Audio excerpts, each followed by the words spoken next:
ചോതി നാളുകാർ പൊതുവെ ശാന്തശീലരായിരിക്കുമെങ്കിലും വലിയ നിർബന്ധശീലരും സ്വതന്ത്രരുമായിരിക്കും. ഇവരുടെ പുറവടിവും ഉള്ളംകാലുകളും ഉയർന്നിരിക്കും. ബുദ്ധിശക്തിയും പ്രായോഗികമായ കർമ്മകുശലതയും ഇവരെ അനുഗ്രഹിക്കുന്നു. സ്ത്രീലോകത്തിൻ്റെ ഭാവഹാവാദികളിൽ ഇവർ ആകൃഷ്ടരായിത്തീരുന്നു. ഇവർ വളരെ വിശ്വസ്തന്മാരും കൊടുക്കൽ വാങ്ങലിൽ കണിശം പുലർത്തുന്നവരുമായിരിക്കും. ഇവരുടെ സ്വഭാവത്തിൽ കാണാവുന്ന ഒരു പ്രത്യേകതയുള്ളത് തങ്ങളുടെ പ്രവൃത്തികളെ മറ്റാരും വിമർശിക്കുകയോ എതിർക്കുകയോ ചെയ്യരുത് എന്നുള്ളതാണ്. അത് അവർക്ക് ഇഷ്ടമുള്ള കാര്യമായിരിക്കുകയില്ല. പെട്ടെന്ന് ക്ഷോഭിച്ചു വശായി ചിലപ്പോൾ ഇവർ വളരെ സാഹസികമായി പെരുമാറും. അത്തരം പരിതസ്ഥിതി വന്നു ചേർന്നാൽ പിന്നീട് അതിനെക്കുറിച്ച് പശ്ചാത്തപിക്കുകയും ചെയ്യും. ചോതി നക്ഷത്രക്കാർ മിക്കവാറും പുഷ്ടിയുള്ള ശരീരമുള്ളവരായിരിക്കും. ഏത് കാര്യത്തിലും ഇവർ നല്ല സാമർഥ്യമുള്ളവരായി കാണപ്പെടും. തങ്ങളുടെ സ്വാതന്ത്ര്യത്തിന് ഭംഗം വരാത്ത വിധം സ്വന്തം നിലയിൽ കാര്യലാഭമില്ലാത്തതാണെങ്കിൽ പോലും ഇവർ ആർക്കു വേണ്ടിയും ബുദ്ധിമുട്ടാനും കഷ്ടപ്പെടാനും മടിക്കയില്ല. എന്നാൽ തങ്ങളുടെ സ്വാതന്ത്ര്യം നഷ്ടപ്പെടുത്തിക്കൊണ്ട് മറ്റൊരാളിൻ്റെ കീഴിൽ പണിയെടുക്കുക ഇവർക്ക് തീരെ ഇഷ്ടപ്പെടുന്ന കാര്യവുമല്ല. അഭിമാനബോധവും ഏത് ദുർഘടസന്ധിയിലും പതറാത്ത മനഃശക്തിയും ഇവർക്കുണ്ടായിരിക്കും. സാമാന്യ മര്യാദയിൽ കവിഞ്ഞ് എത്ര വലിയവരെയും ഇവർ ബഹുമാനിക്കാനും ആശ്രയിക്കാനും തീരെ ഇഷ്ടപ്പെടുന്നില്ല. ഈ സ്വഭാവം ഒന്നുകൊണ്ട് മറ്റുള്ളവരുടെ ആരോപണങ്ങൾക്കും വിമർശനങ്ങൾക്കും ഇത് വഴി തെളിക്കുകയും ചെയ്യും. തന്നെ ആശ്രയിക്കുന്നവർക്കും തന്നെ സ്നേഹിക്കുന്നവർക്കും വേണ്ടി ഇവർ എന്തു ചെയ്യാനും മടിക്കുകയില്ല. അതുപോലെ തന്നെ തനിക്ക് ഹിതമല്ലാത്തവരോട് എന്തു പ്രതികാരവും വേണ്ടി വന്നാൽ ചെയ്തെന്നു വരും. ഇവരുടെ ബാല്യകാലം വളരെ ക്ലേശഭൂയിഷ്ടമായിരിക്കും.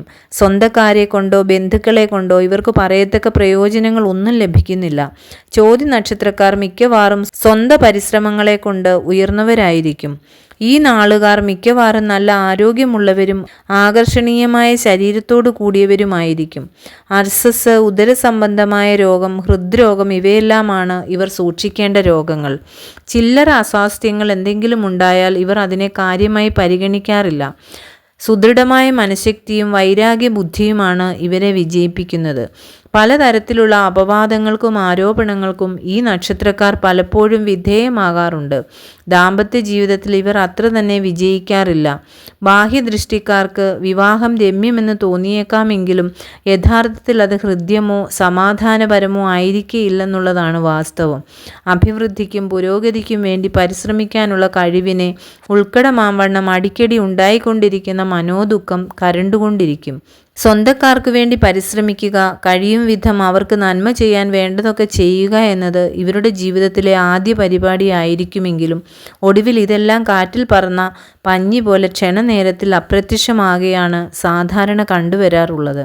മാത്രമല്ല അവസാനം അക്കൂട്ടരാൽ ഇവർ ഉപേക്ഷിക്കപ്പെടുക എന്നുള്ളതാണ് മിക്കവാറും കണ്ടുവരുന്നത്. ഏതാണ്ട് 30 വയസ്സുവരെ ഇവർക്ക് പറയത്തക്ക യാതൊരു പുരോഗതിയും സിദ്ധിക്കുന്നില്ല. അതിനുശേഷം സൗഭാഗ്യകരമായ ജീവിത പരിശ്രമങ്ങളിൽ ഏർപ്പെടുമെങ്കിലും 32-60 വയസ്സുകൾക്കിടയിലാണ് ഇവരുടെ നല്ല കാലം നിലകൊള്ളുന്നത്. ഈ നക്ഷത്രത്തിൽ ജനിച്ച സ്ത്രീകൾക്ക് ഇവയെല്ലാത്തിനും പുറമെ ചില പ്രത്യേക ഫലങ്ങളുണ്ട്. പതിഭക്തിയും പാതിവൃത്യവും സത്യവും പുലർത്തി കുടുംബ ശൈഥില്യത്തിനിട വരാൻ അനുവദിക്കാത്ത ഒരു ജീവിതമായിരിക്കും ഇവർക്കുള്ളത്. മക്കളെ കൊണ്ടുള്ള പൂർണ്ണ സുഖാനുഭവം ഇവർക്കുണ്ടായിരിക്കും. ഗാർഹികമോ ഔദ്യോഗികമോ ആയ എല്ലാ മണ്ഡലങ്ങളിലും ഇവർക്ക് വേണ്ട വിധം ശോഭിക്കാൻ കഴിയും. മിക്കവാറും ഇവർ സാവകാശം നടക്കുന്നവരായിരിക്കും. നല്ല ബന്ധുക്കളും പ്രശസ്തിയും ഇവർക്കുണ്ടാകും. ഈ നക്ഷത്രം ക്ഷേത്ര ദർശനത്തിനും വിത്തുവകകൾ നടുന്നതിനും പ്രധാനമാണ്. ചോതി നക്ഷത്രത്തിന് ദശാനാഥൻ രാഹുവാണെന്ന് പറയപ്പെടുന്നു.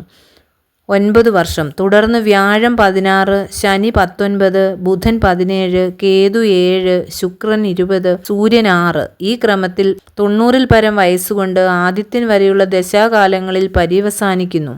ഇത് സ്ഥൂലമായ കണക്കാണെന്ന് ധരിക്കേണ്ടതാണ്. പ്രതികൂല നക്ഷത്രങ്ങൾ: അനിഴം, മൂലം, ഉത്രാടം, കാർത്തിക അവസാന 3 പാദങ്ങൾ, രോഹിണി, മകയിരം ആദ്യ പകുതി എന്നിവയാണ് പ്രതികൂല നക്ഷത്രങ്ങൾ.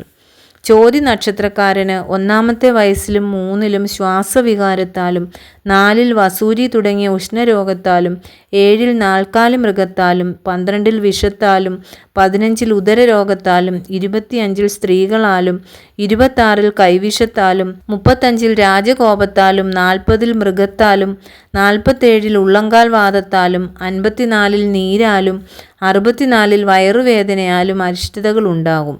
ഈ സന്ധികൾ മാറിക്കിട്ടുന്ന പക്ഷം 73 വയസ്സിൽ തുലാമാസം ശനിയാഴ്ചയും കൂടിയായ ദിവസം തിരുവാതിര നക്ഷത്രം ഉദിച്ച് 20 നാഴികയ്ക്കുമേൽ തലവേദനയാൽ ആപത്ത് സംഭവിക്കും. ശനി, കേതു, ആദിത്യൻ എന്നീ ദശകങ്ങളിൽ ഇവർ വിധിപ്രകാരമുള്ള ദോഷപരിഹാര കർമ്മങ്ങൾ അനുഷ്ഠിക്കേണ്ടതാണ്. ചോതി, ചതയം, തിരുവാതിര എന്നീ നാളുകളിൽ ക്ഷേത്ര ദർശനവും മറ്റും നടത്തുന്നതിനുത്തമം. സർപ്പം ഭജനം ഈ നക്ഷത്രക്കാർക്ക് ഗുണപ്രദമാണ്. രാഹുവിനെ പ്രീതിപ്പെടുത്തുന്ന കർമ്മങ്ങൾ അനുഷ്ഠിക്കുക, സർപ്പക്ഷേത്ര ദർശനം നടത്തുക, സർപ്പക്കാവിൽ നീർമരുത് വെച്ച് പിടിപ്പിക്കുക തുടങ്ങിയവയൊക്കെ അനുഷ്ഠിക്കാവുന്ന കർമ്മങ്ങളാണ്. രാശ്യാധിപനായ ശുക്രനെ പ്രീതിപ്പെടുത്തുന്ന കർമ്മങ്ങളും ഇവർ അനുഷ്ഠിക്കുന്നത് നന്നായിരിക്കും. ചോതിയും വെള്ളിയാഴ്ചയും ചേർന്ന് വരുന്ന ദിവസം ലക്ഷ്മി പൂജ നടത്തുന്നത് ഉത്തമം. കറുപ്പ്, ഇളം നീല, വെള്ള തുടങ്ങിയ നിറങ്ങൾ അനുകൂലം.